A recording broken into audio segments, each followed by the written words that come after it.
Cycle చూస్తే మీకు జోరు పెరుగుతుంది, జెండా చూస్తే స్ఫూర్తి వస్తుంది. స్పీడ్ డే 44 సంవత్సరాలు ఈ పార్టీ నడిపించింది. ఆంధ్రప్రదేశ్ సంక్షేమానికి నాంది పలికింది తెలుగుదేశం, అభివృద్ధికి అడుగులు వేసింది తెలుగుదేశం. 42 ఏళ్లకు ముందే ₹2 కేజీ బియ్యం పెట్టి ఈ రోజు జాతీయ ఆహార భద్రతా పథకం అయింది. అప్పుడు తెచ్చిన మహిళలకు ఆస్తి హక్కు తర్వాత కేంద్రం చట్టం చేసింది. మహిళలు నాడు స్థానిక సంస్థల్లో కల్పించిన రిజర్వేషన్లు దశాబ్దాల తర్వాత 33% చట్ట సభల్లో రిజర్వేషన్లు వస్తున్నాయి. ఆడబిడ్డలు సిద్ధపడుతున్నారు. ఇప్పుడు రానంతగా ప్రజెంట్ ఈరోజు చూస్తే ఎక్కువ ఆడబిడ్డలు వచ్చారంటే రాబోయే రోజుల్లో తప్పకుండా 33% రిజర్వేషన్లకు సిద్ధంగా ఉండే పార్టీ తెలుగుదేశం పార్టీ.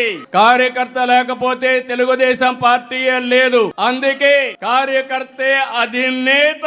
కొత్త సాంప్రదాయం. ఈ రోజు మీరు చూస్తే అక్కడుండే కార్యకర్తలు వేదిక పైన ఉన్నారు. రేపు రాబోయే రోజుల్లో కూడా ఎవరైతే సమర్థవంతంగా పనిచేస్తారో వారికే గుర్తింపు, వారికే రాబోయే రోజుల్లో అన్ని రంగాలలో రాణింపని మరొకసారి విజ్ఞప్తి చేస్తున్నా.